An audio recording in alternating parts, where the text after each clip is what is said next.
gets quiet, it's about time to start. Welcome, everyone. I'm excited to have everybody at our meeting tonight. We are reconvening our regular meeting. There is no public meeting tonight, so if you came for one, I'm sorry you'll be disappointed.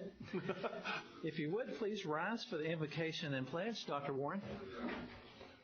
All right, folks, thanks for coming, everyone. If you feel comfortable doing so, please pray with me.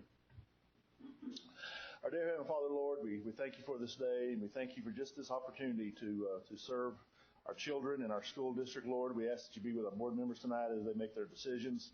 Lord, we ask that you be with all of us, and please see us safely home.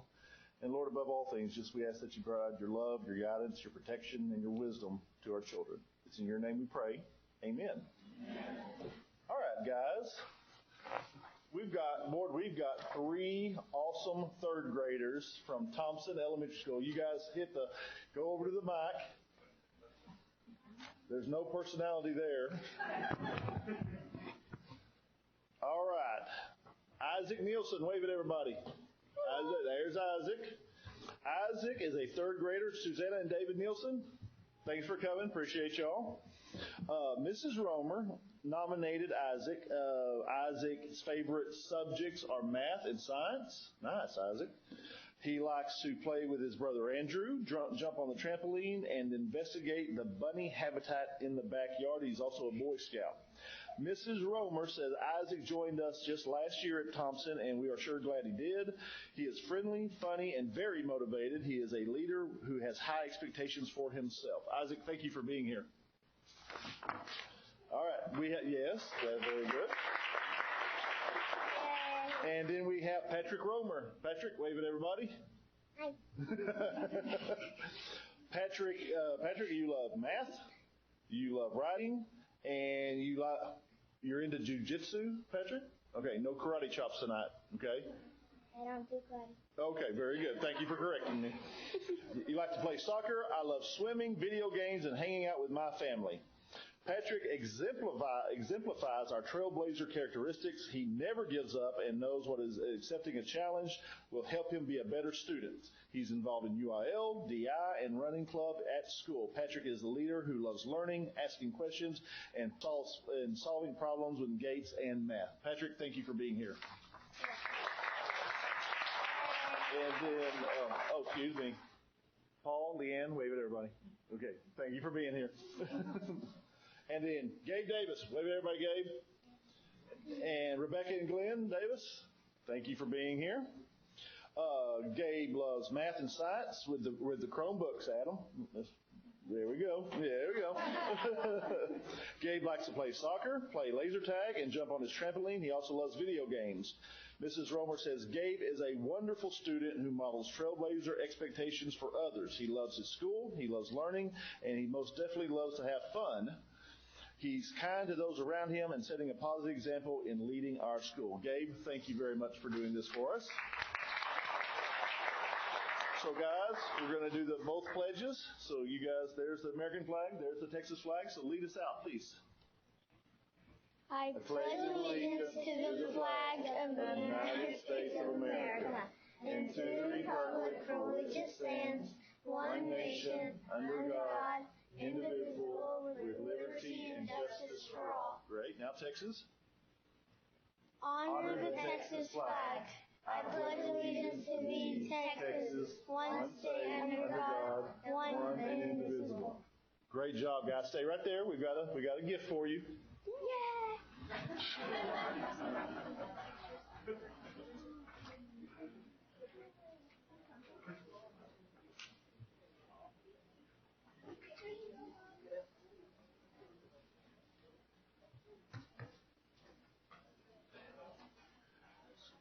All right. Thank y'all. Parents, thank you very much.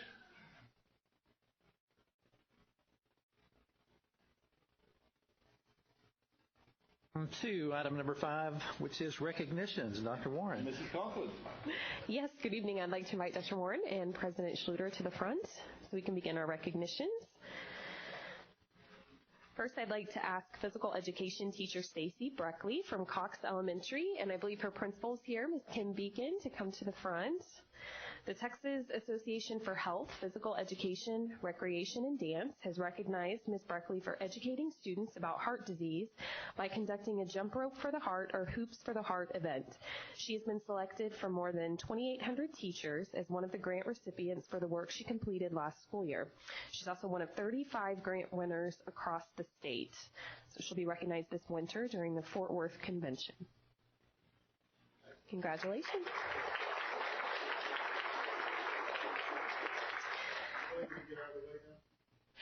Yes, you may get out of the way.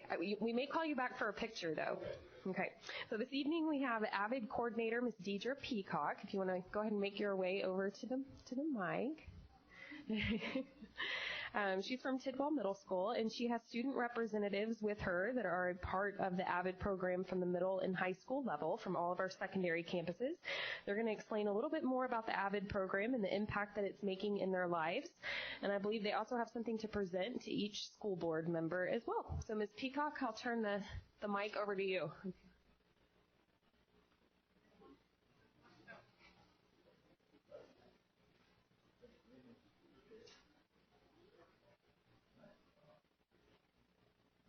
Don't they look good? They dressed up for you guys, so. So, like she said, I'm Deidre Peacock. I'm the AVID coordinator at Tidwell, and we have other AVID coordinators here, and I want them to stand up when I say their names. So we have Trisha McIntosh from Medlin. We have Rochelle Enix from Eaton. Kristen Thompson from Wilson. Where are my other people? Where'd y'all go? Oh, there you are. I have three Kristens. Kristen Holbrooks from Northwest High School and Jamie West from Byron Nelson High School. And then we also have Jennifer Beadlow in the back. She's our part-time AVID coordinator here at the district helping us out. She was at Wilson last year. So.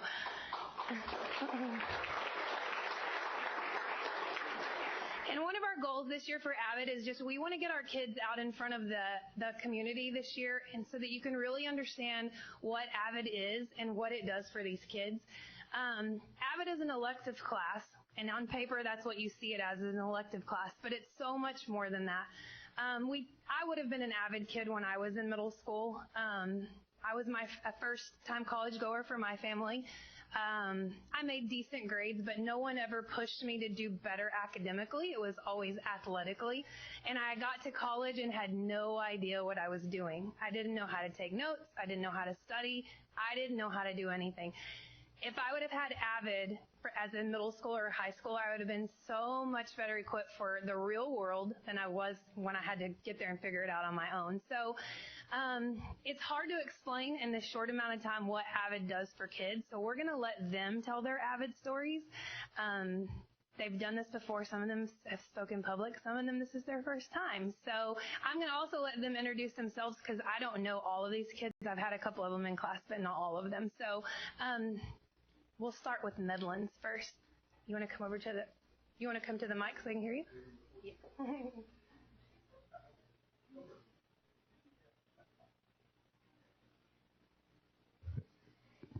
Hi, my name's Samantha Birch, and I'm from Medlin Middle School. AVID has changed my life in many ways. Sorry, this is my first time speaking publicly. So, whenever I first started AVID, I wasn't really sure what it was about, but there were people who had said that AVID was great and that I should try it. And I was an okay student whenever I was in elementary school and whenever I was in 6th grade. And I started AVID in 7th grade because that's the first year you could do it. And I started, and my grades skyrocketed. And so I've had struggles with organization and a whole bunch of other things that AVID is supposed to help with. And that has really helped me. And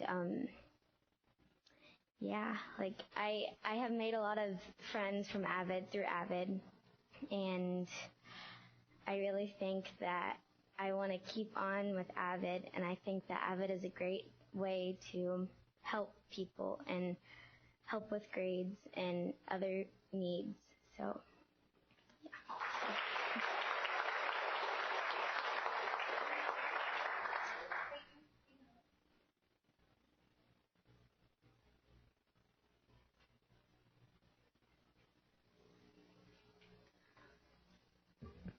Hi, my name is Peyton Foster, and I'm an 8th grade AVID student from Pike.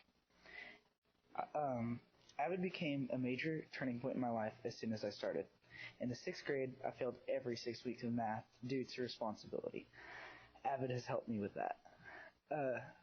One of the strategies that have helped me the most are TRFs, a tutorial where classmates help you figure out why you're confused.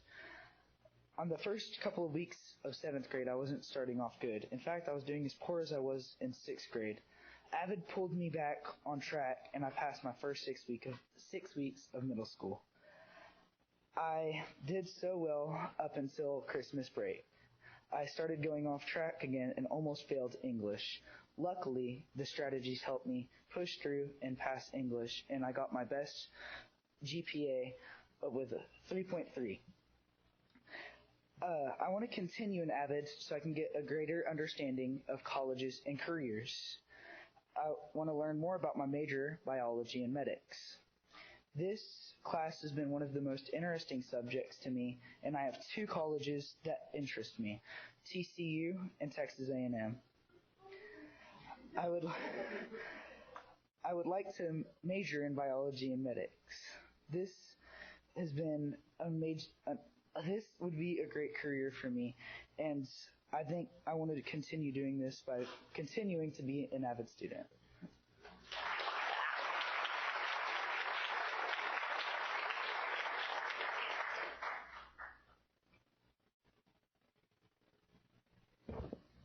Hi everybody, I'm Reagan Neal. I'm from Eaton High School.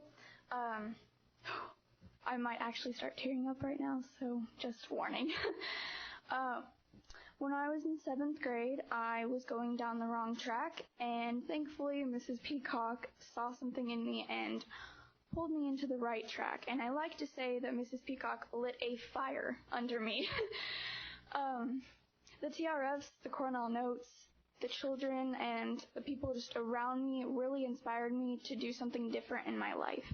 I went from a C student to an A student in a year. And if that doesn't tell you something, I don't know what will. Right now I have a 3.5 GPA, which I'm pretty proud of. And I'm going to be in the academy, and I now know that I want to be an entrepreneur.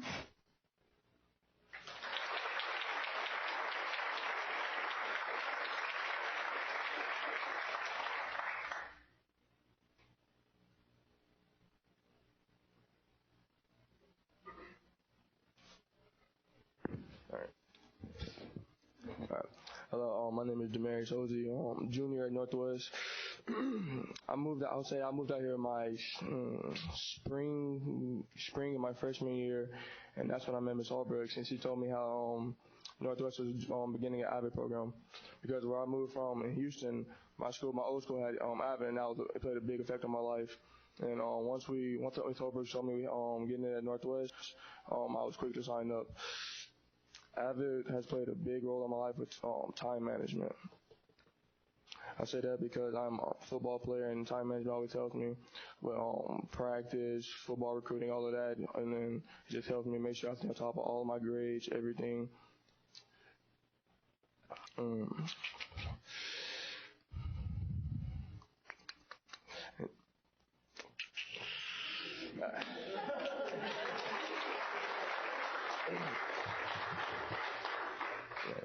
Oh yeah, time management. Okay. So then I say that again because because I take all AP and pre-AP classes, all-round classes. It's a lot of work, as you all may know.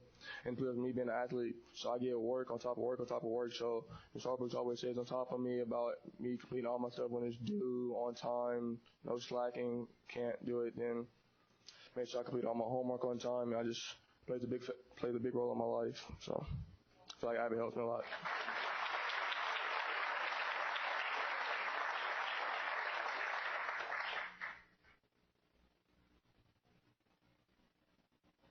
Hello, my name is Mallory Ewing. I'm an 8th grade AVID student at Tidwell Middle School.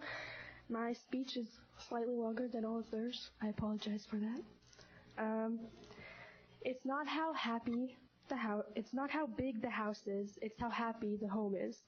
This quote is what AVID means to me. AVID has helped me rely on other people than myself, Coach Peacock has especially helped me with certain things like my family. My mom recently went through some traumatic events in her personal life.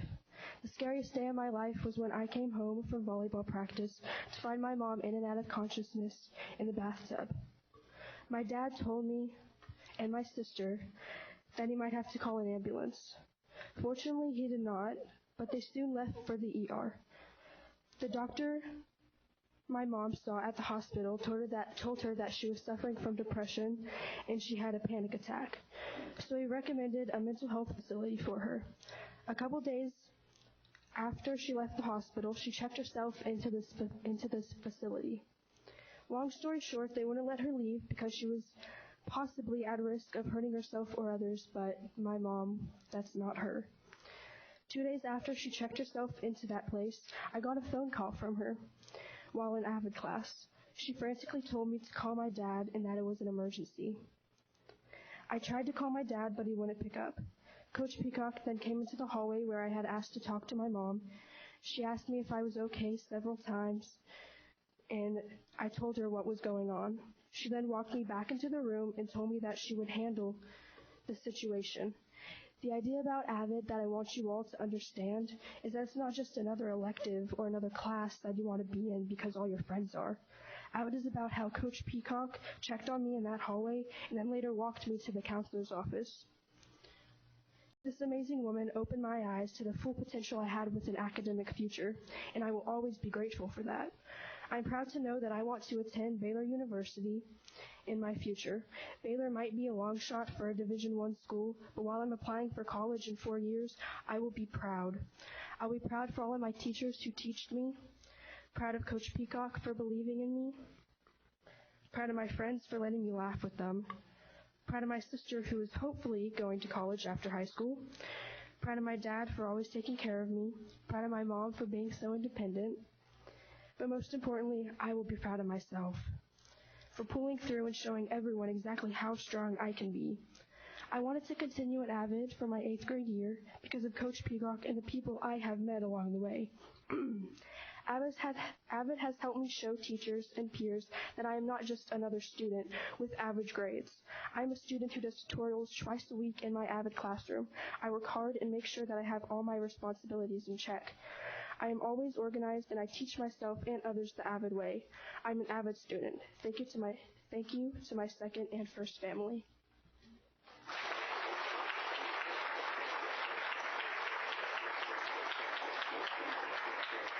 So as you can see, every kid in AVID needs it for a different reason. And we just want to say thank you to Dr. Warren, thank you to the board for allowing this amazing program to come into our district. We look forward to helping it grow and get more kiddos like this that can come speak to you about their stories and the impact that this class has on them. So thank you so much. If we can get a quick picture with you, can we get a quick picture with the board and the students and the staff, the AVID staff?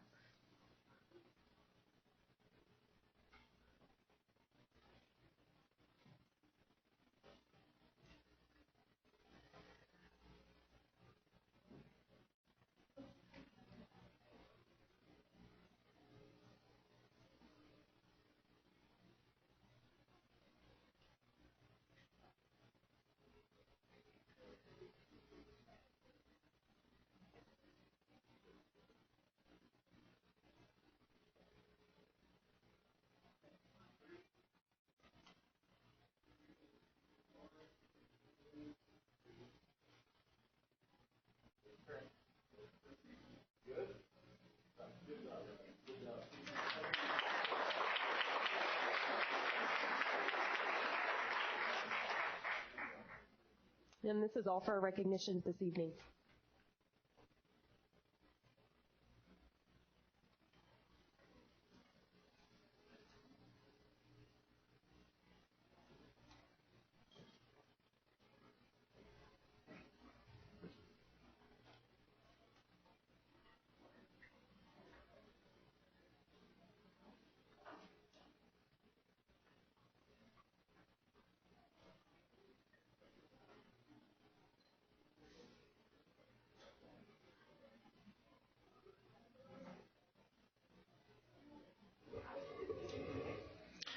Well, that was one of the most inspiring parts of any of the meetings we've had. Yeah, that's pretty good. What incredible men and women.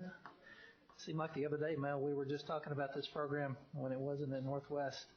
We can see that it's been very fruitful. So thank you, board, administration, and students.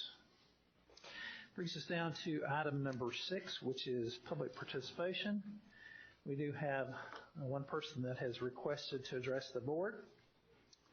That's Tara Daly.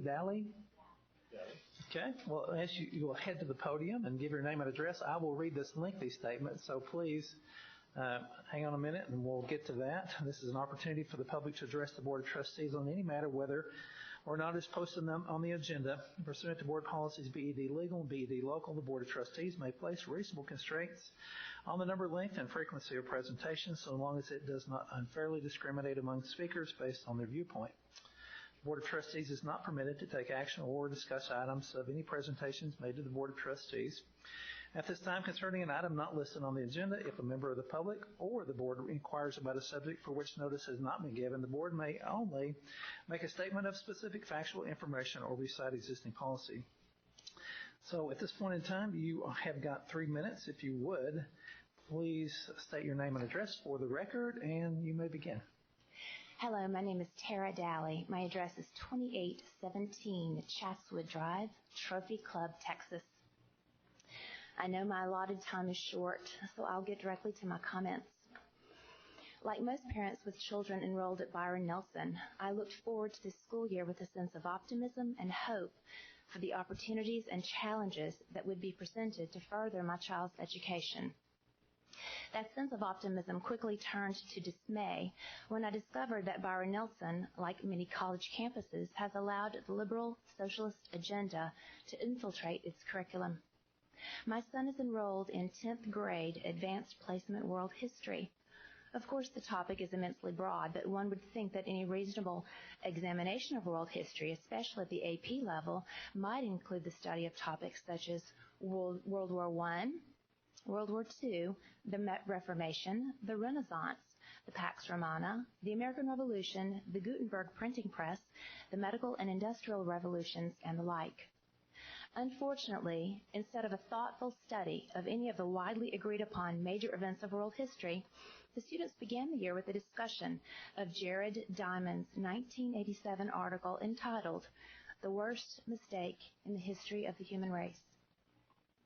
The article was emailed to the students so they could read and be prepared to discuss it in class. At the top of the email, there was a disclaimer by the NISD. It stated that the views expressed in this article do not represent the views of NISD. Everything that you make my son and other children read represents your views, whether you think it does or not. My husband and I found this to be disingenuous. The synopsis of the article is that the human race's decision to pursue agriculture was the worst mistake in human history. Diamond believes the rise of agriculture can be directly blamed for gross social, sexual inequality, disease, and the rise of despotism. And his conclusion is that the human race would be far better off had we remained hunter-gatherers, foraging daily for our food needs. He is an avowed atheist. Indeed, one cannot get more than 2 sentences into his article before he makes his position clear. Quote, "From biology, we learned that we weren't specially created by God, but evolved along with millions of other species." End quote. Mr. Diamond may have spent his life acquiring multiple degrees in a variety of disciplines, but it takes a high level of arrogance to state there is no God. He must have complete knowledge of all things to make that statement with confidence. And while not specifically included in this article, some of his other writings borrow this theme of agriculture giving rise to inequality, for which, of course, Diamond has a remedy of taking from the haves and giving to the have-nots. It only takes 30 seconds on Google. Is that me? Okay. I would love to give you the rest of this. Could you go ahead and wrap up your thoughts, ma'am? I would greatly appreciate it. Thank you so much.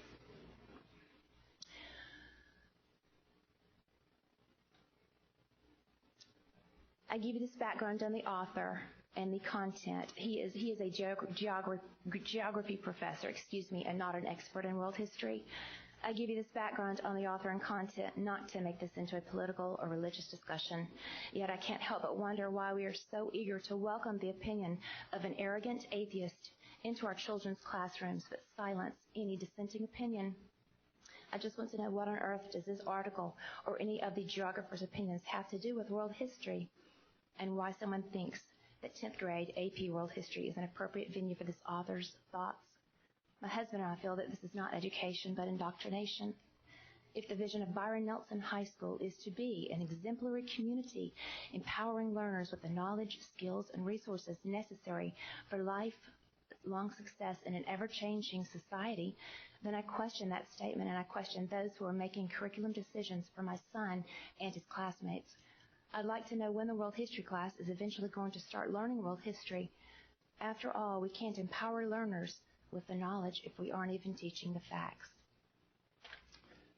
Thank you, Ms. Daly. Have you brought this to the attention of the principals there at that campus? Well, I did a little research, and I'm told that you really all make the rules here. Yeah, the buck stops here. So, Did you set up a meeting with the teacher? Did you have a conversation with our teacher, with our principal at all? No, I have not, but the teacher did tell my son that he was glad that he was in his class because my son would be able to say things the teacher would not. Thank you, Ms. Daly. Thank you. You're welcome. Is that the only request, Ms. Withers? Thank you, ma'am. Moving down to item number 7, consent agenda. Board members? Mr. President. Who was that? Oh, it was you, Mel? Go ahead. Sorry. I move to approve the consent agenda as submitted. A motion has been made by Mr. Fuller, seconded by Mr. Sproles. There we go. All those in favor? Those opposed? Motion carries 6-0. Please note that Mr. Wright is not here. Mel, you must have disguised your voice. That didn't sound like you. Moving down to item number 8, under discussion action items. A is to consider and possible action to approve the recommendation of the superintendent to terminate the employment contract of Suzanne Piednault for good cause. Dr. Warren. And board, that is what the administration recommends.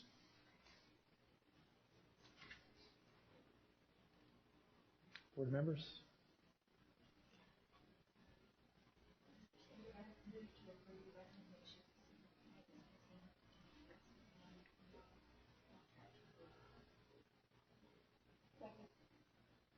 A motion has been made by Dr. Simpson, seconded by Ms. Kopp, to approve the recommendation to terminate Ms. Piednault's contract for good cause. Any further discussion on this item? All those in favor? Motion carries 6-0. Under 8B, consider and possible nominate candidates for the Denton Central Appraisal District Board of Directors. Dr. Warren. Board, the information on this starts on page 75 in your packet from the letter from Denton County Central Appraisal District on page 76. The forms must be returned to them by October 15th, so we will put a final vote on this on the second September board meeting. So if you have anyone you'd like to nominate, bring that name to us on the second meeting, and we'll take that into consideration and send this back to Denton Appraisal District. So if any of you want to be on there, you can nominate yourselves this evening, or if you know someone, feel free. Seeing no action on this item, we will move to number 8C, and that is a discussion on the board meeting start times, board policy BE local. Dr. Warren. Board, page 81 starts your information on the proposal to begin our board meetings 30 minutes earlier. You asked us to do 2 things last board meeting. Number 1, Christy did a study of our policy, and BE local is what lists our start time. So there needs to be an official change to BE local to start our board members early. You also asked us just to do a little poll of especially our building principals who work with parents all the time to make sure that that they didn't think that this would cause an undue, having a 6:30 start of the regular meeting would not have an undue effect on our parents trying to make it to meetings. If you read over the comments by our building principals in the board book, they do not think it will have one adverse effect. So, board, I would recommend that you formally change BE local, make the change to BE local, meaning that we will start our closed session meetings every board meeting night at 5:30 p.m. and then our regular meetings at 6:30 p.m. If you decide to do so, Emily will make sure that she gets this out to all of our media sources and to the district in general, all of our parents and caregivers on that change. So with that, I would recommend approval. Mr. President, Ms. Cobb. I move to approve the proposed changes to Board Policy BE Local of regular meetings beginning at 6:30 p.m. and executive session beginning at 5:30 p.m. as recommended by the administration. Second. A motion has been made by Ms. Cobb, seconded by Dr. Roush for the motion as read. Any further discussion on this item? Dr. Simpson? I know that in previous years, the meetings have started at different times. Yes, ma'am. So this is, I think we're going back to a previous time. But I just really want to be sure that parents have the opportunity to give some input and that this time really works with their schedule. Absolutely.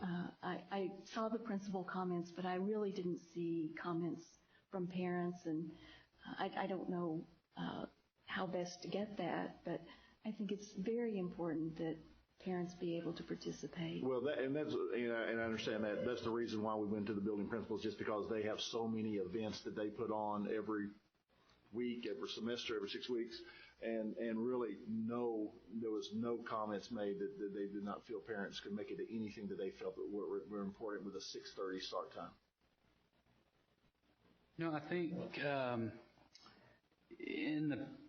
I think whenever we've had a number of students come to board meetings, for the most part, it's been to lead our pledges and that sort of thing. I believe we started doing some recognitions along the way with students coming a little bit younger, but at the same time, by the time we get through recognitions, if we start at 7 and we get through recognition, I mean, we've finished at 7:30 before. I think the benefit would be to get the students here earlier so they could get home earlier if they're younger, that type of deal.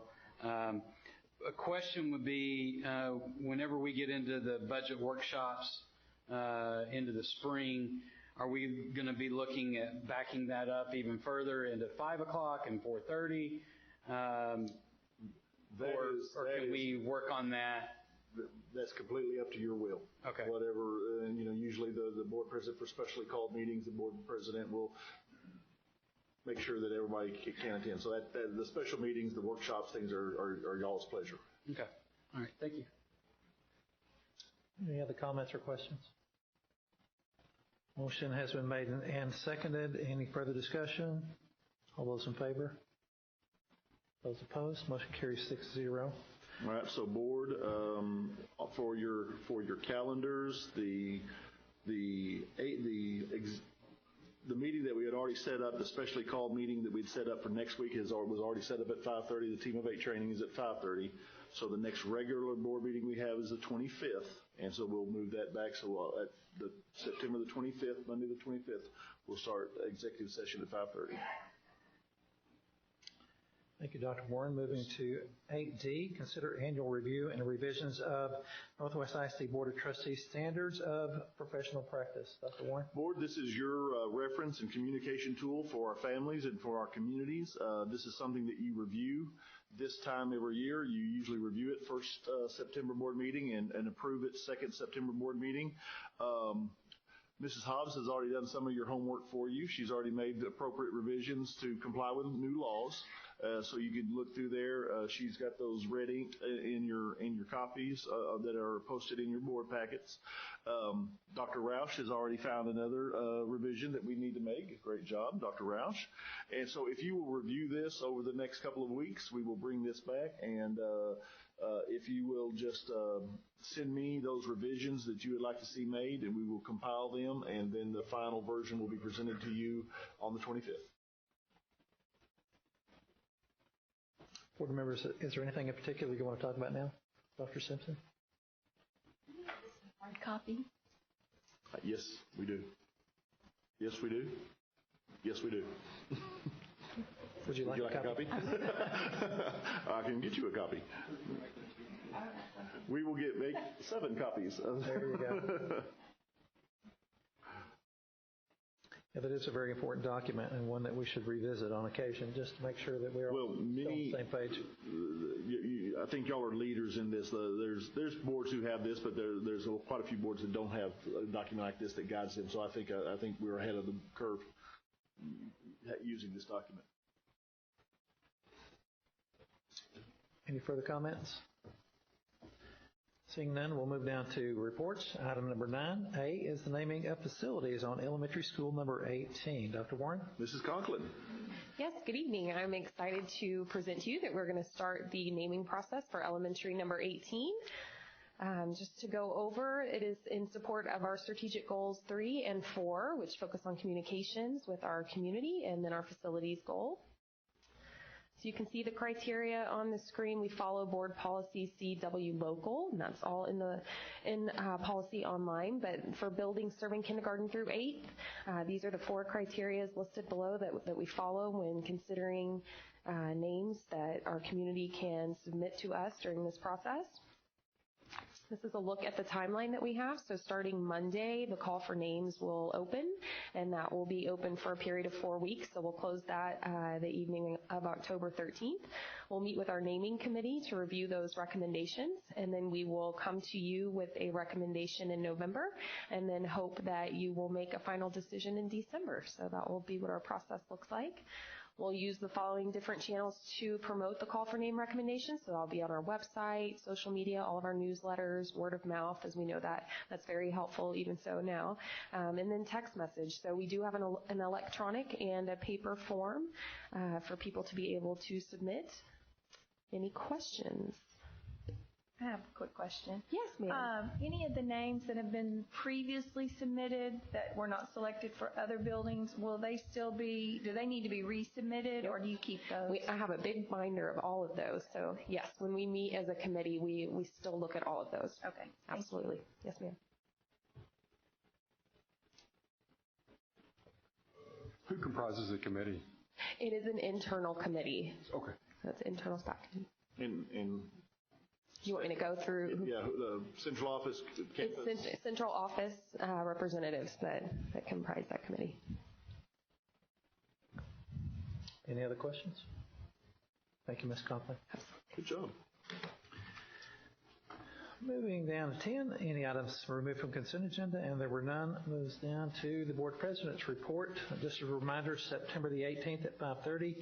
Our Team of 8 training will take place. Dinner will be provided. Dr. Denise Collier will be our facilitator.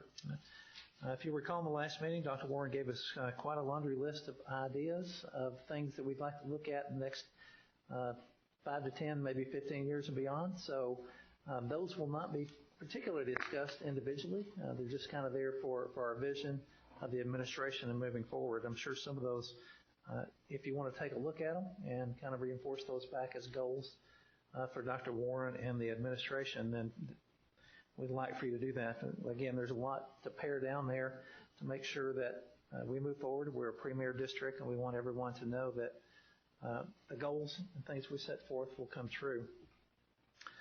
Also, the NTAASB meeting is on Wednesday, September the 20th at 6 p.m., Louisville High School. And if any of you want to go, please get with Jennifer. I know she's not here tonight to set that up. And board, I will be representing us on that as well. Chairman Huberty, Dan Huberty, chair of the House Education Committee, is going to be the program that night, so I'm going to be in attendance.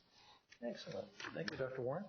Well, with that, we'll move down to item number 12, and that is superintendent's report. Board, for your schedules on Thursday, this coming Thursday, the 14th, we have our middle school open houses, so that'll be a neat time for our parents to get into our middle schools. On Monday, the 18th, will be our high school open houses, and then if you're interested at all, there's a lot of activities going on. We have actually 2 home football games this week. Thursday will be Eaton versus Frisco, and Byron Nelson versus Northwest, the big game, the crosstown game on Friday. So hope to see everybody there. And Mr. Schluter, that's all I have.